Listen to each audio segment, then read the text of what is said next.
Hello everyone. IAS think tank channel में आपका स्वागत है। मैं आपका फ्रेंड पार्थ।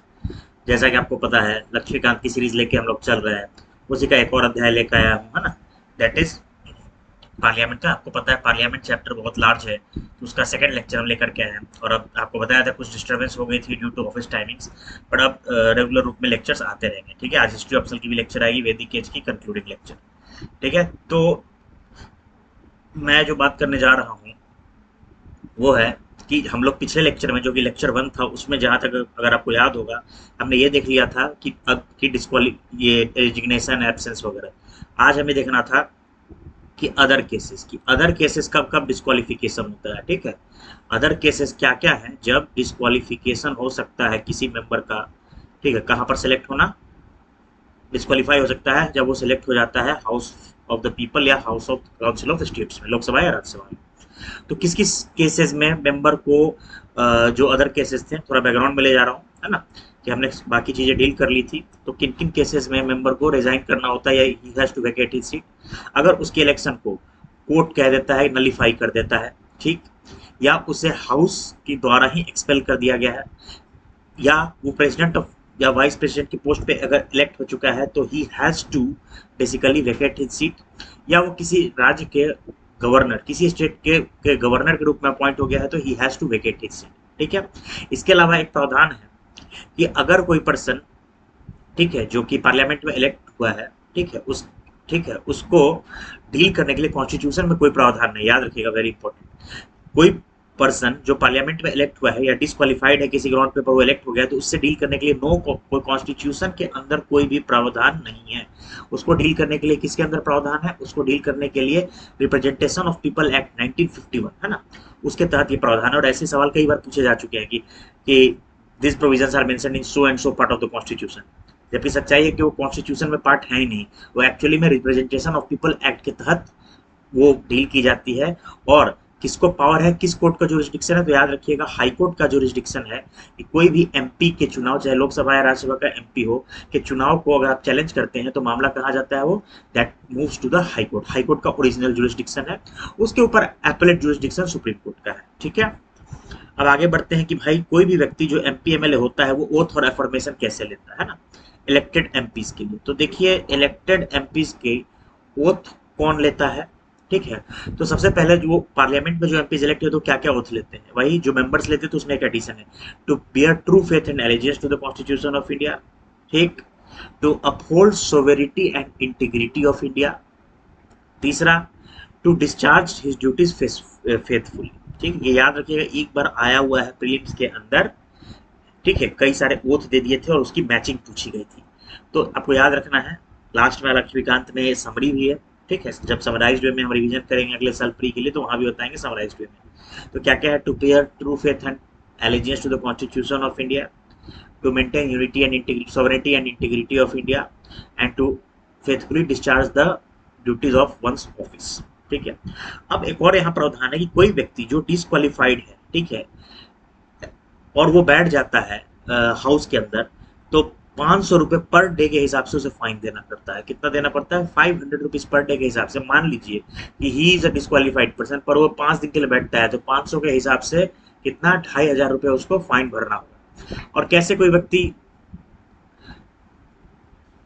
ठीक, क्वेश्चन ये है कि कब वो फाइन भरेगा? ठीक है, तो अगर वो प्रॉपर ओथ नहीं लिया है और बैठ गया है, ठीक है, ठीक है, प्रिस्क्राइब्ड ओथ नहीं लिया है और बैठ गया है, तो ही हैव टू पे द फाइन। जब उसे पता है कि वो क्वालिफाइड नहीं, वो डिसक्वालिफाइड है और फिर भी बैठा है, तो वो फाइन भरेगा। जब उसे पता है कि वो जिस पोस्ट के लिए एमपी या के पोस्ट के लिए क्वालिफाइड है ही नहीं, तब वो बैठा है, तो भी फाइन भरेगा। ठीक है, या कोई पार्लियामेंट्री लॉ के तहत उसे रेस्ट्रिक्ट किया गया है हाउस बैठना, फिर भी वो बैठा है, तो 500 रुपये पर डे के हिसाब से फाइन भरेगा। ठीक है, ये लॉ है। नेक्स्ट बात करते हैं सैलरी एंड अलाउंसेस। आपको पता है कोई प्रोविजन नहीं है एमपीज के, no provision in the original constitution regarding the salary and allowances of the member of parliament. उसके लिए फिर पार्लियामेंट ने एक कानून पास किया है और उस एक लॉ पास किया है, इनैक्ट किया है, that is salary and pension of the members of parliament act. उसके तहत सैलरी दी जाती है। कितनी दी जाती है? None of our interest, none of examiner's interest. ठीक है, इसके अलावा हम लोग बात कर लें, एक इंपॉर्टेंट चीज है यहाँ। वो चीज क्या है कि लोकसभा के जो स्पीकर होते हैं और जो चेयरमैन होते हैं राज्यसभा के, उनकी सैलरी भी determined by the parliament, parliament determine करता है, but they are charge on the consolidated fund of India. Charge on on the consolidated fund of India का मतलब ये होता है कि उसकी वोटिंग नहीं हो सकती, मतलब वोटिंग करके आप उसको डिफीट नहीं कर सकते हैं, आप उसको नलीफाई नहीं कर सकते। So these are charge expenditures. ऐसा इसलिए किया गया है ताकि जो संवैधानिक पद है जैसे कि स्पीकर ऑफ द लोकसभा या चेयरमैन ऑफ द राज्यसभा, ठीक है, उनको आप किसी चीज से थ्रेट करके उनके इंडिपेंडेंस को आप थ्रेट नहीं कर सकते। ठीक है, नेक्स्ट जो बात हम देखने जा रहे हैं, presiding officers of parliament. Presiding officers of parliament का मतलब ये हुआ कि कौन प्रिसाइड करता है उसका, तो ऑब्वियस ही बात है, लोकसभा को स्पीकर प्रिसाइड करते हैं, है ना। राज्यसभा को चेयरमैन प्रिसाइड करते हैं, और ये चेयरमैन कोई और नहीं होते हैं, ये वाइस प्रेसिडेंट ऑफ इंडिया जो होते हैं, he is only the chairman of the Rajya Sabha. तो पहले स्पीकर की बात कर लेते हैं। इसके अलावा पैनल ऑफ चेयरपर्सन्स भी बनता है और भी बहुत सारी चीजें हैं। अब पैनल ऑफ चेयरपर्सन्स बनते हैं लोकसभा में and panel of vice chairpersons बनते हैं राज्यसभा में। ठीक है, तो सबसे पहले स्पीकर ऑफ लोकसभा की बात करते हैं। इलेक्शन कैसे होता है, तो देखिए स्पीकर का जो कोई इलेक्शन नहीं होता है, ठीक है, ही इज इलेक्टेड, कोई फॉर्मल इलेक्शन नहीं होता है, he is elected from amongst its own members. अभी आप देखे होंगे श्रीमान ओम बिरला जी इलेक्ट हुए हैं, और अपोजिशन के अपने भी एक कैंडिडेट थे, है ना। तो एक शर्त रखी गई थी अपोजिशन के द्वारा कि भाई डिप्टी स्पीकर की कुर्सी अपोजिशन को मिलेगी तो हम बिना किसी कैंडिडेट दिए ओम बिरला को समर्थन करेंगे। जो रूलिंग पार्टी है वो इसके लिए तैयार नहीं हुई, और इसके लिए तैयार नहीं हुई तो मामला गड़बड़ हो गया और उन्होंने एक अपना कैंडिडेट दिया। ये अलग बात है, मैंडेट किसके पक्ष में आया, ओम बिरला साहब के पक्ष में, तो he has been elected for the second time for 18th Lok Sabha. ये 18वीं लोकसभा, इससे पहले 17वीं लोकसभा थी। तो ठीक है, तो उन्हीं मेंबर में से चुने जाते हैं, ठीक है, आफ्टर इट्स फर्स्ट सेकंड। कभी भी स्पीकर का जो सीट है वो वेकेंट होती है ना, तो लोकसभा किसी और मेंबर को इलेक्ट करता है उस वैकेंसी को फिल करने के लिए। और इलेक्शन ऑफ द स्पीकर की जो किस दिन इलेक्शन होगी स्पीकर की, उसकी जो डेट होती है, who fixes the date, it is fixed by the president. ठीक है, बात है टेन्योर, टेन्योर कब तक रहेगा। जनरली स्पीकर कब तक रहते हैं, जब तक पूरी लाइफ लोकसभा की टेन्योर है, लेकिन कुछ केसेस में उनको वो सीट वेकेंट करनी होती है। कब, क्योंकि स्पीकर खुद एक एमपी होते हैं, और अगर उनकी मेंबर नागरिकता, सॉरी नॉट नागरिकता, उनकी मेंबरशिप चली जाए, है ना, सदस्यता चली जाए लोकसभा की, तो he has to vacate his seat, या वो खुद रिजाइन कर दे, किसको लिख करके, डिप्टी स्पीकर को। याद रखिएगा, not to the president, he resigns by writing to the deputy speaker, और डिप्टी स्पीकर स्पीकर को लिख कर रिजाइन करते हैं। या एक पर्टिकुलर रिजोल्यूशन पास किया जाए majority of the members of the Lok Sabha, ठीक है, तो उनको हटाया जा सकता है, ये एब्सोल्यूट मेजॉरिटी से हटाया जाता है। और ऐसा रिजोल्यूशन तभी पास होगा जब आप 14 दिन का एडवांस नोटिस देंगे, किसको, स्पीकर को। बिना एडवांस नोटिस दिए such resolution can not be moved. ठीक है, अच्छा, इसमें एक बहुत महत्वपूर्ण बात है प्रीलिम्स के पॉइंट ऑफ व्यू से, जब स्पीकर के रिमूवल की मोशन अगर जारी है तो उस वक्त speaker does not act as the presiding officer. वो प्रेजेंट हो सकता है, वो स्पीक भी हो सकते हैं, and he can take part in the proceedings of the house also, और वो वोटिंग कर सकते हैं, वेरी इंपॉर्टेंट। तो देखिए वो फर्स्ट इंस्टेंस में वोट कर सकते हैं, है ना, he can vote in the first instance, जब उनको रिमूवल का जो मोशन है ना, वो चल रहा हो। लेकिन इन केस ऑफ टाई, जब टाई हो गया तो ही कैन नॉट। ठीक है, एक और इम्पोर्टेंट चीज है, जब भी लोकसभा डिसॉल्व होता है तो स्पीकर जो होते हैं वो अपनी सीट को वेकेट नहीं करते जब तक वो लोकसभा ना आ जाए। तो मतलब वहां एक गैप नहीं होना चाहिए कि भाई लोकसभा खत्म डिसॉल्व होते स्पीकर रिजाइन कर दिया और न्यू लोकसभा आने के बाद इलेक्ट हुए, नहीं। प्रीवियस लोकसभा के डिसॉल्व होने के बाद और न्यू लोकसभा के फॉर्मेशन के बीच में जो टाइम गैप है, उसमें भी प्रीवियस वाले जो स्पीकर साहब है वो कंटिन्यू करते हैं। रोल फंक्शन पावर की अगर हम लोग बात करें तो आपको पता ही है, वो लोकसभा में head, speaker is the head of the Lok Sabha, है ना, हेड रिप्रेजेंटेटिव है। ठीक है, he acts as the guardian of the powers privilege, है ना, और उनका डिसीजन जो होता है फ्लोर ऑफ द हाउस पे फाइनल होता है। ठीक है, पावर कहाँ से मिलता है उनको, कई सोर्सेस हैं। एक कॉन्स्टिट्यूशन ऑफ इंडिया है, कुछ conduct rules of conduct of business है लोकसभा में, कुछ पार्लियामेंट्री कन्वेंशंस है ना। कन्वेंशंस क्या होते हैं, वो पावर जो अनरिटन है ना, कोई कहीं पे कोडेड नहीं है। क्या क्या है भाई उनका काम, एक नटसेल में देख लेते हैं। He maintains decorum in the house, वो डिसाइड करते हैं डेकोरम इन द हाउस है कि नहीं। ठीक है, डेकोरम मेंटेन करते हैं, दैट इज डिसिप्लिन मेंटेन करते हैं। नेक्स्ट, वो कॉन्स्टिट्यूशन के फाइनल इंटरप्रेटर है, रूल्स ऑफ बिजनेस के final interpreter on the floor of the house.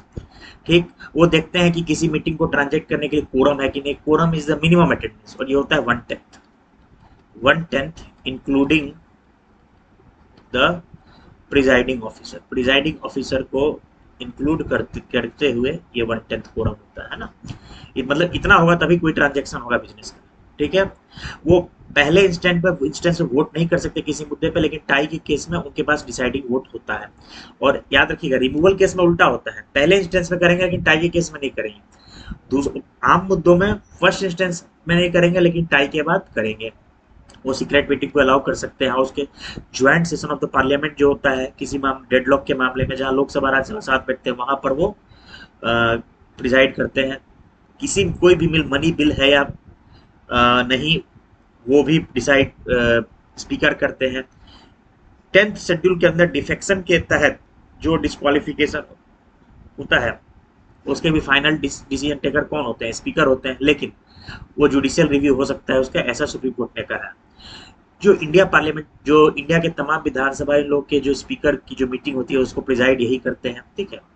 इसके अलावा he appoints the chairman of all the parliamentary committee, जितनी भी पार्लियामेंट्री कमेटी बनती है लोकसभा की उसके चेयरमैन को, दैट इज नेक्स्ट चैप्टर आएगा, यही अपॉइंट करते हैं। और वो खुद भी चेयरमैन है किसके, business advisory committee, rules committee and general purpose committee. याद रखिएगा ये इंपॉर्टेंट पॉइंट है प्रीलिम्स के पॉइंट ऑफ व्यू से, है ना। Business advisory committee, rules committee and general purpose committee के चेयर जो कमेटी होती है पार्लियामेंट की, उनके खुद स्पीकर साहब चेयरमैन होते हैं। इंडिपेंडेंस एंड इम्पार्शियलिटी, मैंने आपको बताया कैसे इंडिपेंडेंस होना है जरूरी है, क्योंकि एक स्पीकर जो होता है वो किसी पार्टी का नहीं होता है, तमाम दलों को लेके चलना होता है ना। अपोजिशन भी उसके लिए उतना ही है, एक साइड उसके लेफ्ट में अपोजिशन बैठते हैं, राइट में गवर्नमेंट रूलिंग पार्टी बैठती है। तो he has to work in a very impartial and unbiased manner, ठीक। तो उनके इंडिपेंडेंस के लिए क्या क्या है भैया, उनको सिक्योरिटी ऑफ टेन्योर है, आप ऐसे नहीं हटा सकते हैं। हटाने के लिए आपको एब्सोल्यूट मेजोरिटी से रेजोल्यूशन पास करना होगा, ठीक, लोकसभा में। दूसरी चीज कि ये तभी मोशन एक्सेप्ट किया जाएगा जब उसको एटलीस्ट 50 मेंबर सपोर्ट कर रहे हो रिमूवल के मोशन को। 14 दिन का एडवांस नोटिस दिया गया हो, मैंने आपको बताया 14 डेज एडवांस नोटिस उनको मिला हो, ठीक। उनकी जो अलाउंसेज है that is charge expenditure on consolidated fund of India, मतलब उसे वोटिंग करके आप नहीं हटा सकते, एक्सेप्ट उनके रिमूवल को छोड़ करके उनके कंडक्ट को डिस्कस नहीं किया जा सकता है, ठीक है। उनका जो कार्य है वो कोर्ट के जुरिस्डिक्शन से बाहर है, उनको कास्टिंग वोट का पावर है ना, किसी मैटर पे जब टाई हो जाता है। हाई प्रेसिडेंस उनको दिया गया है, किसके साथ, चीफ जस्टिस ऑफ इंडिया के साथ उनको 7th रैंक की प्रेसिडेंस ऑर्डर दी गई है। प्रेसिडेंस ऑर्डर ये होता है कि मान लीजिए सारे फंक्शनरी प्रेजेंट हैं, तो सबसे पहले प्राइम मिनिस्टर बैठेंगे, प्रेसिडेंट बैठेंगे, तो किसकी चेयर कब आएगी, या अगर गाड़ी की एंट्री हो रही है तो किसकी गाड़ी कब घुसेगी, तो बहुत समझ रहे, चीफ जस्टिस ऑफ इंडिया के साथ उनको प्रेसिडेंस दिया गया, तो बहुत बड़ी बात है। नेक्स्ट आते हैं डिप्टी स्पीकर ऑफ लोकसभा। जिस तरह से speaker is elected by the house amongst its members, उसी तरह से एक बार जब इलेक्शन हो गया, ये इंपॉर्टेंट पॉइंट है, once the election of the speaker has taken place, फिर डिप्टी स्पीकर के इलेक्शन का डेट स्पीकर साहब फिक्स कर देते हैं। इसके अलावा अगर डिप्टी स्पीकर का ऑफिस भी वैकेंट पड़ता है तो लोकसभा किसी मेंबर को इलेक्ट करता है कि भैया आप, ठीक है, another member to fill the vacancy, उस वैकेंसी को फिल करने का, ठीक है। किस केस में वो हट सकते हैं, जब वो रिजाइन कर दे स्पीकर को लिख के, या उनकी सदस्यता चली जाए, क्योंकि like speaker deputy speaker is also member of the Lok Sabha, या एक रिजोल्यूशन सिमिलर तरीके से रिजोल्यूशन पास करके 14 दिन के एडवांस नोटिस देकर के उनको हटा दिया जाए, ठीक है। जिस समय स्पीकर की ऑफिस वेकेंट होती है, उनका उसका काम कौन करता है, डिप्टी स्पीकर करता है, ठीक है।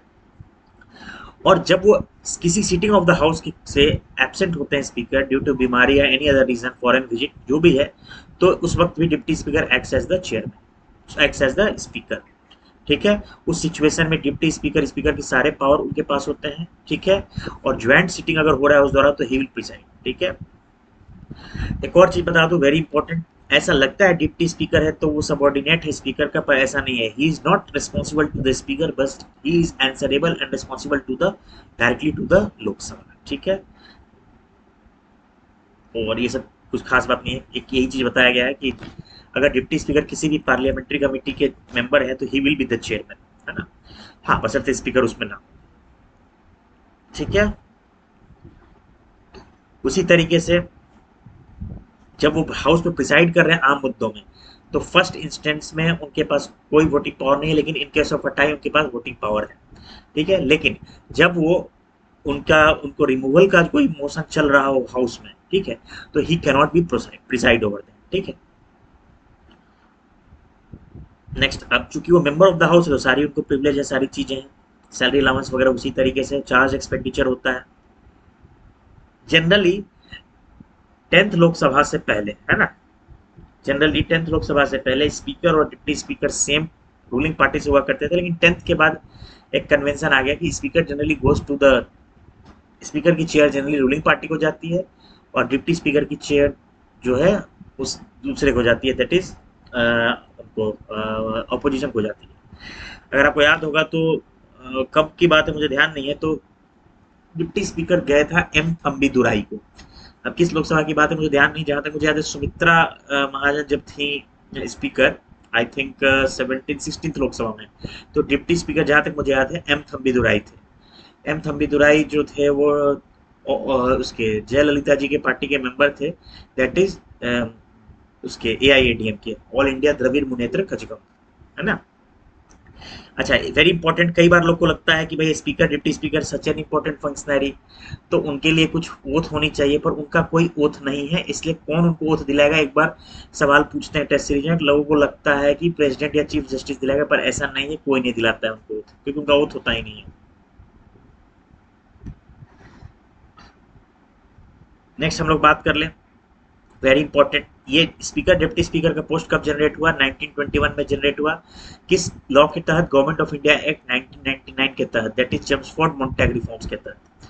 पहले डिप्टी स्पीकर कौन थे इंडिया के 1921 में, बने थे फ्रेडरिक व्हाइट, ठीक है, और दूसरे जो डिप्टी स्पीकर थे वो सचिदानंद सिन्हा थे, ठीक है।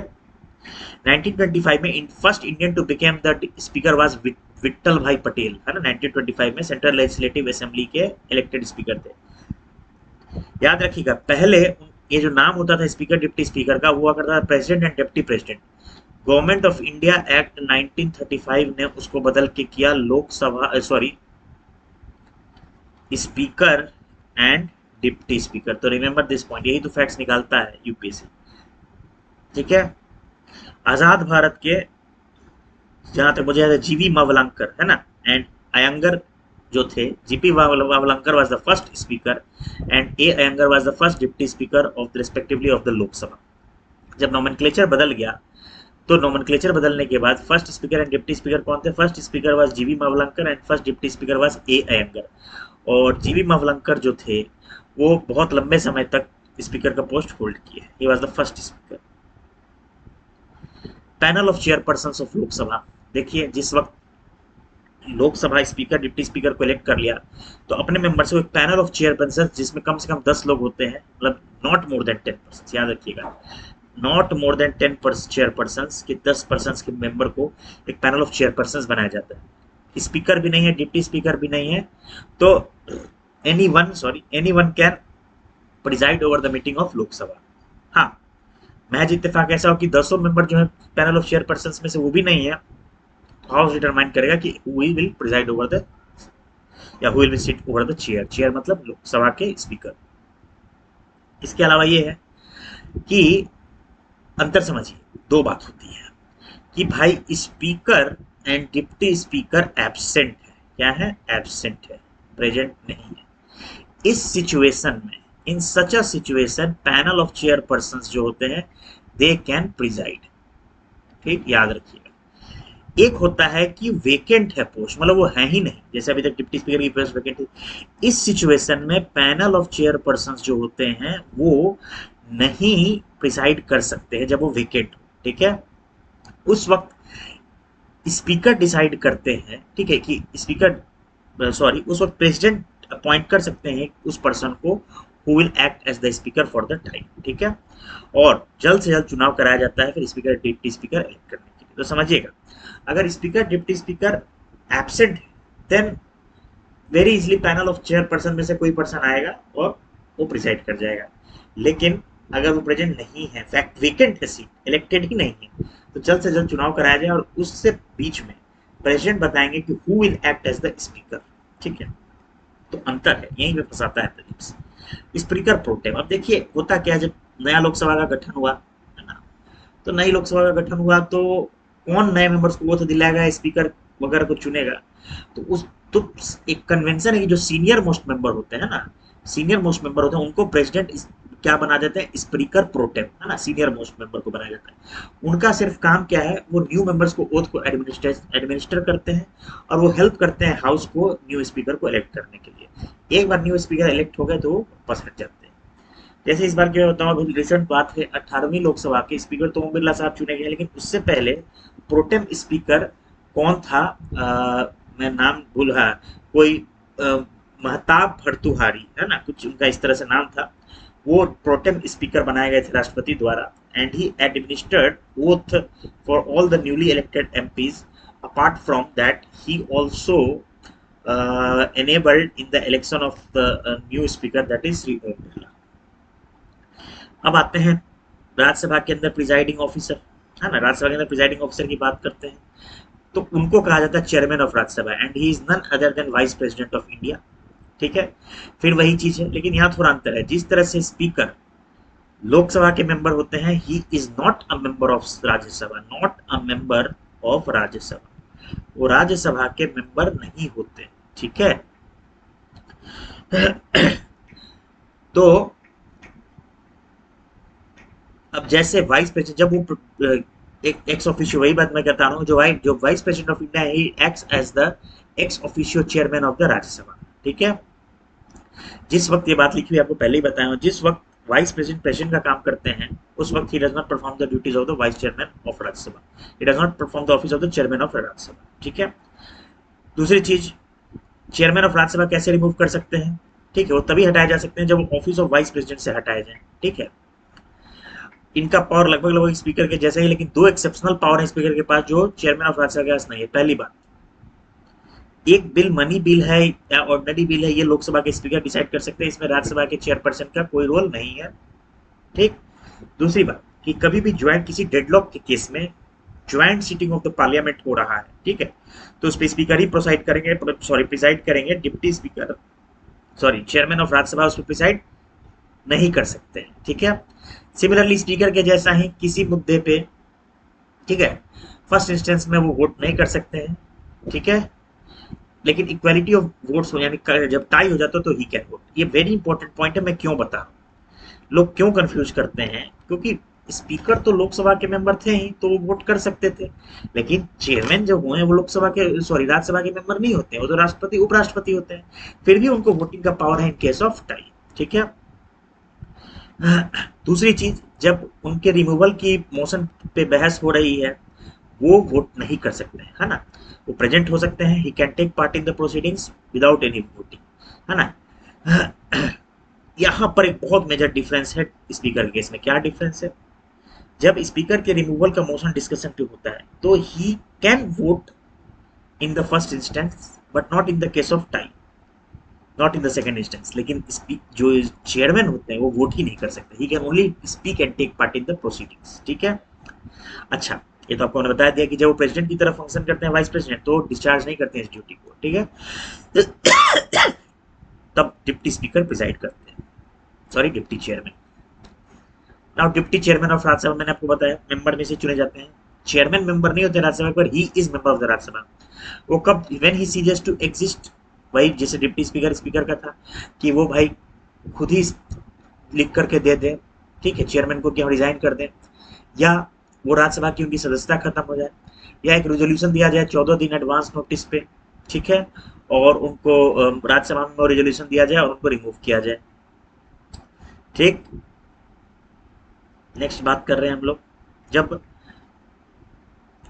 मैंने आपको बताया कि जब वाइस प्रेसिडेंट का काम करते हैं तो स्पीकर का काम वो नहीं कर पाते हैं, उस वक्त क्या होता है कि मतलब स्पीकर होता है प्रेजाइडिंग ऑफिसर का, तब जो वाइस डिप्टी चेयरमैन होते हैं राज्यसभा के, he acts as basically the presiding officer.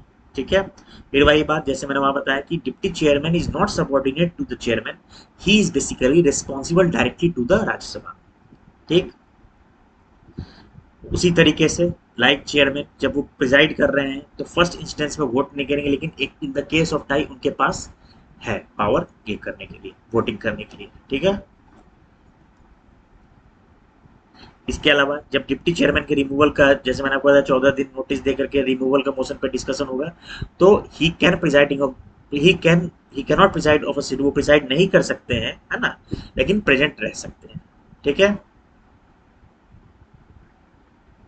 Salary वगैरह मिलती है सब बताने की जरूरत है। उनकी भी सैलरी क्या होगी, उनकी इंडिपेंडेंस को ध्यान में रखने के लिए, उनकी इम्पार्शियल कैरेक्टर को मेंटेन करने के लिए कंसोलिडेटेड फंड ऑफ इंडिया में के तहत जो डिप्टी चेयरमैन है वो चार्ज एक्सपेंडिचर उनका होता है। चार्ज एक्सपेंडिचर का मतलब ही होता है कि that is not subject to annual vote by the parliament. Like Lok Sabha panel of chairperson of Rajya Sabha भी होता है जिसमें 10 लोग होते हैं। आपको बताया कि जब डिप्टी चेयरमैन और चेयरमैन दोनों एब्सेंट हों, किसी कारणवश नहीं प्रिसाइड कर पा रहे हो, तो एक मेंबर होगा जो प्रिसाइड कर लेगा, पैनल ऑफ चेयरपर्सन में से प्रिसाइड कर लेगा। लेकिन अगर वेकेंट हो, वही वाली चीज सेम, अगर वेकेंट हो, क्या हो, अगर वेकेंट हो तो पैनल प्रिसाइड नहीं कर सकता, तो panel can not preside, panel preside नहीं कर सकता, ठीक है। हाँ, वो एब्सेंट हो तो कर सकता है। सर पैनल प्रिसाइड नहीं करे तो कौन करेगा, भाई प्रेसिडेंट जो है ना, प्रेसिडेंट जो है वो इलेक्ट करेगा वन मेंबर को, प्रेसिडेंट जो है इलेक्ट करेगा वन मेंबर को कि भैया आप वेकेंट सीट आप प्रिसाइड करें, लेकिन जल्द से जल्द उसकी इलेक्शन की जाए सीट को फिल करने के लिए। Next, secretarial of the parliament. दोनों हाउस के पास अपने सेक्रेटरी होते हैं, ठीक है, सेक्रेटरिएट होते हैं जो फाइल वर्क देखते हैं, और that is being headed by secretary general. वो परमानेंट ऑफिसर होते हैं और उनको इलेक्ट कौन करता है, याद रखिएगा ये इंपॉर्टेंट पॉइंट है प्रीलिम्स के लिए, उनको इलेक्ट कौन करता है, प्रिजाइडिंग ऑफिसर। मतलब लोकसभा का जो सेक्रेटेरिएट है उसके जो सेक्रेटरी जनरल हैं, ही is elected by the speaker of the Lok Sabha. Rajya Sabha के जो सेक्रेटरी का सेक्रेटेरिएट है उसके जो सेक्रेटरी जनरल हैं, he is being elected by the chairman of the Rajya Sabha. Leaders in parliament. अब देखिए leaders in parliament, her house के, लोकसभा और राज्यसभा के एक लीडर होते हैं। प्राइम मिनिस्टर जिस भी हाउस में है, उस हाउस के अगर वो लोकसभा के हैं तो लोकसभा के लीडर ऑफ द लोकसभा होंगे, राज्यसभा के हैं तो लीडर ऑफ द राज्यसभा होंगे। इसके अलावा जो दूसरा हाउस बच गया, सपोज दैट पीएम मोदी जो है लोकसभा में है तो he will be the leader of the Lok Sabha. तो राज्यसभा में उन्होंने आप किसको बनाया है, अगर आप न्यूज देखते होंगे तो जेपी नड्डा को उन्होंने लीडर ऑफ द राज्यसभा बनाया। अगर वो राज्यसभा के होते तो किसी को बनाते लीडर ऑफ द लोकसभा, ठीक। ऐसा यूएस में सिस्टम नहीं है, यही इस पैराग्राफ में दिया गया है। लीडर ऑफ द अपोजिशन, देखिए लीडर ऑफ द अपोजिशन जो है बेसिकली उस वो कॉन्स्टिट्यूशनल बॉडी नहीं था, ना ही स्टैट्यूटरी बॉडी था, ठीक है। उसे basically leader of the opposition जो उठाया गया है, ये इसकी चर्चा फर्स्ट लोकसभा के गाइडलाइंस में है ना, इसको मेंस के लेक्चर में आपको बताऊंगा, मेरे पास लिखा है फर्स्ट लोकसभा की गाइडलाइंस में, ठीक। लेकिन 1977 में उसको स्टैट्यूटरी 1977 में उसको स्टैट्यूटरी रेगुलेशन दे दिया गया, स्टैट्यूटरी रिकॉग्निशन दे दिया गया। इसका मतलब क्या होता है कि लॉ के तहत उसको मान्यता दे दी गई, ठीक है। उनको सैलरी अलाउंस, उनकी जो सैलरी अलाउंस वगैरह है, फैसिलिटीज हो, एक इक्विवेलेंट होती है किसके जैसा, कैबिनेट मिनिस्टर के जैसा, ठीक है। यूएसए में इसको माइनॉरिटी लीडर कहा जाता है और सरकार वाले को मेजोरिटी लीडर कहा जाता है। इंग्लैंड में एक शैडो कैबिनेट है ना, कि जैसे अपोजिशन अपना बना के रखता है कि हाँ कि पीएम के हमारे अगर हम बने तो पीएम ये बनेंगे, होम मिनिस्टर ये बनेंगे एंड सो ऑन, इसीलिए उनको अल्टरनेट प्राइम मिनिस्टर यूके में कहा जाता है, अपने यहाँ ऐसा नहीं है, ठीक है। विप, विप क्या होता है, देखिए विप होता है, विप कई चीजें, इंस्ट्रक्शंस को भी विप कहते हैं, और विप हर पार्टी अपना एक member floor of the house पे अपने मेंबर को विप बना के रखता है, जो मेंबर्स को गाइड करता है, बताता है कि किस डायरेक्शन पे वोट करनी है, किसी मुद्दे पे फॉर वोट करनी है, अगेंस्ट वोट करनी है, किसी के पक्ष में वोट करनी है, किसके अगेंस्ट वोट करनी है एंड सो ऑन। तो विप, जैसे अगर 2008 का Indo US civil nuclear deal के ऊपर सरदार मनमोहन सिंह की गवर्नमेंट ने, उस समय की तत्कालीन यूपीए गवर्नमेंट ने वोट ऑफ कॉन्फिडेंस वोट लेके आई थी, तो जो समाजवादी पार्टी के विप थे वो वहां पर ऑर्डर दिए हुए थे कि सब लोग सरकार के पक्ष में वोट करेंगे, ठीक है। और विप भी एक डिबेटेबल है क्योंकि ये कॉमन डिसेंट को दबाता है, इससे लिए हम लोग मेंस के लेक्चर में बात करेंगे, ठीक है। तो इसे ही विप कहते हैं। तो विप कुछ भी नहीं, पार्टी अपने एक मेंबर को का बंदोबस्त करके रखता है कि हाँ भाई he will act as the whip in the Lok Sabha and he will act as a whip in the Rajya Sabha. Suppose that कि किसी बात पे वोटिंग हो रही है या राष्ट्रपति का चुनाव हो रहा है, या तो किसके पक्ष में वोट करना है वो इंस्ट्रक्शन आती है, या भाई जितने भाजपा के एमपी हो इनके पक्ष में वोट करेंगे, जितने सपा के एमपी है वो उनके पक्ष में वोट करेंगे, ठीक है। इस तरह से आती है। नेक्स्ट आ रहा है सेशन ऑफ द पार्लियामेंट। देखिए 3 सेशन फेमस होते हैं, budget session, monsoon session, winter session. Budget session February to May, monsoon session July to September, ये सबसे लंबा होता है जुलाई अगस्त सितंबर, ठीक है। सबसे ये शॉर्टेस्ट होता है, ठीक है, शॉर्टेस्ट होता है विंटर सेशन, और सबसे लंबा होता है सॉरी बजट सेशन लॉन्गेस्ट। देखिए फरवरी मार्च अप्रैल मई चला, और ये ठीक है। किसी दो सेशन के बीच में 6 महीना से ज्यादा का गैप नहीं होना चाहिए, ठीक है, ये फिक्स बात है। 3 सेशन होते हैं, budget session, monsoon session, winter session. Winter session shortest होता है, बजट सेशन लॉन्गेस्ट होता है। तो अभी कौन सा सेशन चल रहा है? मानसून सेशन चल रहा है। अब बात आती है एडजर्नमेंट वर्सेस प्रोरोगेशन, दो इंपॉर्टेंट चीजें। देखिए एडजर्नमेंट क्या होती है, ठीक है, एक सिटिंग को एडजर्न किया जाता है, जबकि प्रोरोगेशन जो होता है एक सिटिंग को ही नहीं, पूरे के पूरे सेशन को क्या कर देता है, खत्म कर देता है, जैसे मानसून सेशन को, budget session. Adjournment presiding officer करते हैं जब बहुत हल्ला हंगामा हो जाता है। प्रोरोगेशन जो होता है वो प्रेसिडेंट के द्वारा किया जाता है। Third point is very important, मैं यहाँ स्टार लगा रहा हूं। जो एडजर्नमेंट है ना, वो किसी बिल या पेंडिंग मोशन को इफेक्ट नहीं करता है। प्रोरोगेशन है ना, वो भी किसी पेंडिंग बिल या other business before the house जो पेंडिंग है उनको इफेक्ट नहीं करता है। लेकिन पेंडिंग नोटिसेस, ठीक है, except for those for introducing bill, वो लैप्स कर जाता है प्रोरोगेशन में, और फ्रेश नोटिस देना होता है नेक्स्ट सेशन। याद रखिएगा, दिस इज इंपॉर्टेंट। कोई भी देखिए एडजर्नमेंट में तो कुछ रद्द ही नहीं होता है, लेकिन जो प्रोरोगेशन है उसमें पेंडिंग बिल्स वगैरह तो रद्द नहीं होते हैं ना, लेकिन pending notices except that for introducing the bill वो सब रद्द हो जाता है, फिर फ्रेश नोटिस देना होता है, ठीक है। सेशन किसे कहते हैं आपको पता ही है। Session is the period between, है ना, first sitting of a house and it's prorogation. पिछली बार कब प्रोरोग हुआ था और first sitting of the house, उसके बीच का जो है उसे प्रोरोगेशन कहते हैं, ठीक है। उनके बीच का जो गैप है ना, प्रोरोगेशन और इट्स रीजन, उसको कहते हैं रिसेस। जैसे मान लीजिए कि सितंबर में सेशन खत्म हो जाएगा, अक्टूबर में छुट्टी रहेगी, तो दैट इज कॉल्ड रिसेस, है ना, लंच टाइम कह सकते हो, रिसेस टाइम। नेक्स्ट हम बात कर रहे हैं एडजर्नमेंट। मैंने आपको बताया है ना कि दो सीटिंग होती है। एडजर्नमेंट होता है जब बहुत हल्ला हंगामा हो जाता है तो एडजर्नमेंट हो जाता है। एक एडजर्नमेंट होता है, एडजर्नमेंट करता कौन है? प्रिजाइडिंग ऑफिसर करते हैं, ठीक, वो एक सिटिंग ऑफ हाउस को प्रिजाइडिंग ऑफिसर करते हैं, है ना, प्रिजाइडिंग ऑफिसर करते हैं। दैट इज लोकसभा में स्पीकर और चेयरमैन इन राज्यसभा प्रिजाइडिंग ऑफिसर, और वो एक सिटिंग को बर्खास्त करता है ना। आप देखते होंगे स्पीकर कहते होंगे the house is adjourn till tomorrow 12 PM, है ना, उसको कहते हैं। दो सेशन होते हैं, एक 11 से 1, फिर पोस्ट लंच 2 to 6। एक होता है adjournment sine die. Adjournment sine die कौन करता है? ये भी प्रिजाइडिंग ऑफिसर करते हैं, ठीक है, प्रिजाइडिंग ऑफिसर करते हैं। ये हुआ कि जब एक सेशन खत्म होने वाला होता है तो इट इज द स्पीकर और chairman who says who declares it to be adjournment sine die, मतलब वो टर्मिनेट कर देता है उसको। एक बार स्पीकर एडजर्नमेंट साइन डाई कर देते हैं तो फिर प्रोरोगेशन कौन कर देते हैं उसके बाद, उसके पश्चात प्रोरोगेशन करके सेशन को एंड कर देते हैं कौन? राष्ट्रपति, प्रेसिडेंट, ठीक है। वही चीज यहाँ लिखी गई है। डिसोल्यूशन आपको पता है 5 साल में ऑटोमेटिकली डिसॉल्व हो जाता है, नहीं तो उससे पहले भी काउंसिल प्राइम मिनिस्टर के एडवाइस पे डिसॉल्व कर दिया जा सकता है, ठीक है।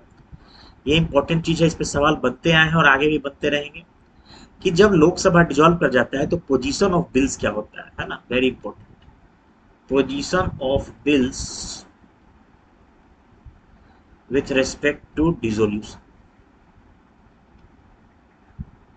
ऑफ लोकसभा, तो समझिएगा कोई भी बिल, समझ लीजिए सिर्फ ये जो दो हैं जिसको मैंने पीले में लाल से घेर रहा हूं, ये सिर्फ लैप्स करते हैं, बाकी कोई लैप्स नहीं करता है। कोई बिल जो लोकसभा में पेंडिंग है, अब दो तरह से बिल लोकसभा में पेंडिंग हो सकते हैं, या तो लोकसभा में ही ओरिजिनेट हुआ हो या राज्यसभा से पास होकर के आया हो लोकसभा में। तो जो लोकसभा में पेंडिंग होते हैं वो लोकसभा के डिसॉल्व होने पे समाप्त हो जाते हैं, ठीक है। सिमिलरली कोई बिल है जो लोकसभा पास किया है लेकिन राज्यसभा में पेंडिंग है, वो भी लैप्स हो जाता है। इसके अलावा apart from this none lapses, ये दो बस रट लो, मैं ऐसे याद किया था कौन लैप्स करते हैं, इसके अलावा कोई भी लैप्स नहीं करता है, ठीक। Next quorum. कोरम क्या होता है? मिनिमम अटेंडेंस होनी चाहिए, है ना, ताकि कोई बिजनेस ट्रांजेक्शन हो सके हाउस के अंदर। Who decides quorum? It's the presiding officer, it's the presiding officer